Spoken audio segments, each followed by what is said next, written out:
Hey you guys, I'm making this video for you because very soon California will be destroyed within the next couple months, between 1 to 2 months, and I'm going to die, and then the angels are going to destroy California. In case you didn't know, reincarnation is in the Bible. In Luke 9:18 through 19, Jesus asked his disciples, who do people say that I am? They responded, some say John the Baptist, others say Elijah, and others say that one of the prophets have come back to life.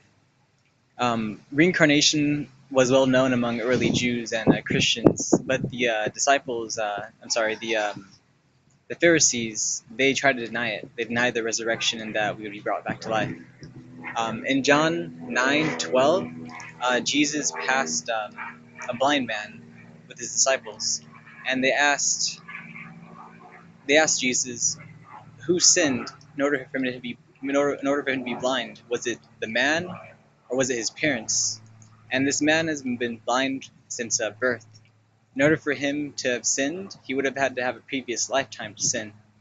Once again, the reincarnation was popular and well known.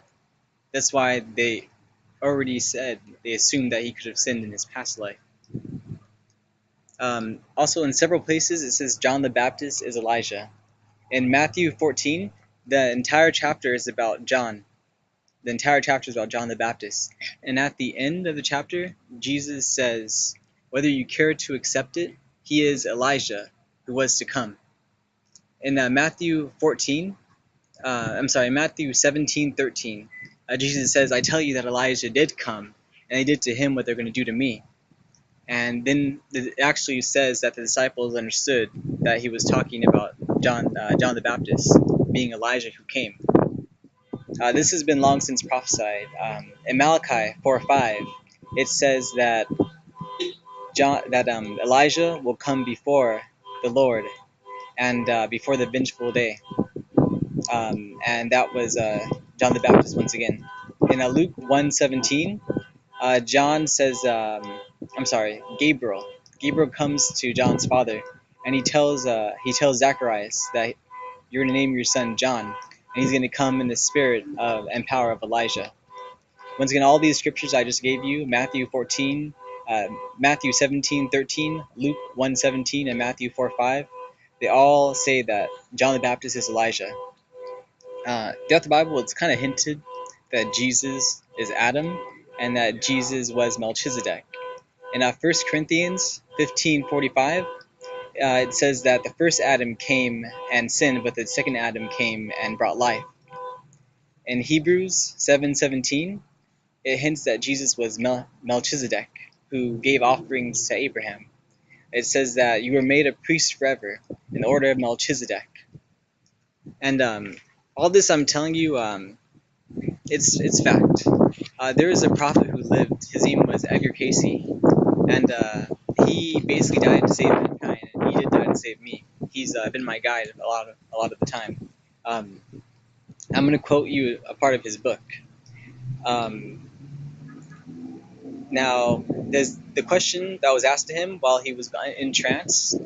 He was called the sleeping prophet. You should do research on him. He would trance out and he would reach the Akashic records, which is the book of God that holds all information, and they would show him different things. Now, during one of his trances, he was asked, does this mean that Jesus had been Adam? And he says, study the book which tells of him, Jesus, born of the Virgin Mary. Then no, this is the soul entity, Joshua, who reasoned with those in captivity. And he was also Joseph, who translated the rest of the books written up to that time. I got that a little backwards, but I'm going to continue.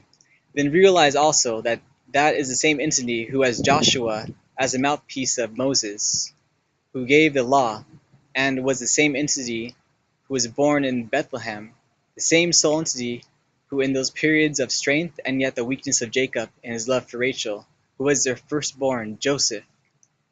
This entity was the one who had manifested to the father Abraham as a prince, as Melchizedek, the priest of Salem, without father and without mother, without days or years, but a living human being in flesh, made manifest in the earth from the desire of Father God to prepare an escape for man, as was warned by the same entity as Enoch.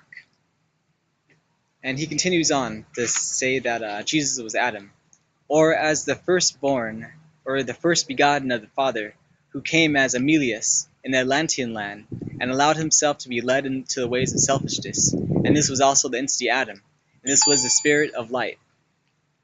So basically, what he says is that Jesus came as Adam, Melchizedek, Joseph, Joshua with Moses.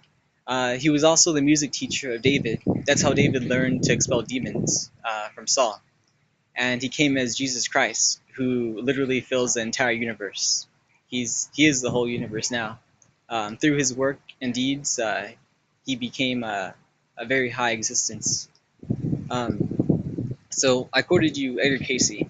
It's one of my favorite prophets. Now I'm going to quote you what information some angels and some prophets have said. They have said that John the Beloved was, let's see, he was Jeremiah, who was Joseph's favorite brother. They say that John the Beloved was David, King David, and he was also John the Beloved. But his past lives I don't know too much about, but I do know Peter. Regarding Peter, Peter was Noah. Peter was Lot. Peter was he was Jacob or Israel. Um, he came back as the son of David, Solomon, and he also had an existence as King Tutanakan and also Genghis Khan. King Tutanakan was a king who worked for peace between polytheists and monotheism.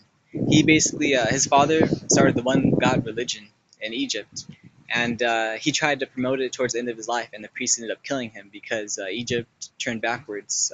Started off very noble, but then they got into a bunch of sexual stuff, and Satan corrupted it. The next, Genghis Khan actually studied all the religions. His seed is in a lot of people, just like Solomon's seed is in a lot of people. I think it's like 1 out of 3 Asians have Genghis Khan's seed inside of them, and Solomon had many wives and many children. Once again, these two people they actually comprise a lot of the world. So Solomon went on to be I think it was Genghis Khan and King Tut and Peter, who is called the Prince of the Disciples. Um, Peter, out of that past life, I don't know too much, but I do know that he fell like Jesus predicted. Jesus, and this is quoting the Bible, Jesus said, Simon, Simon, Satan has asked for you, Simon, but I have prayed that your faith doesn't fail you. When you have returned to me, strengthen your brothers. So Satan knew what Jesus gave Peter, and just how Peter denied Christ 3 times in his past 3 lifetimes, coming up to this end of the age, he denied Christ again. That's why in Satanism we have the rock sign, which is a sign of Satan. It's a satanic curse sign. We have the cock, which is the rooster that crowed, is called a penis because Satan knows that a lot of people are corrupted by the sexual desire. So he called a penis a cock, which is the symbol of Peter. Just like the upside down cross is also the symbol of Peter, which is the upside down cross is what Satanists use because they wanted to grab Peter and use him for themselves. They wanted him to be the false prophet.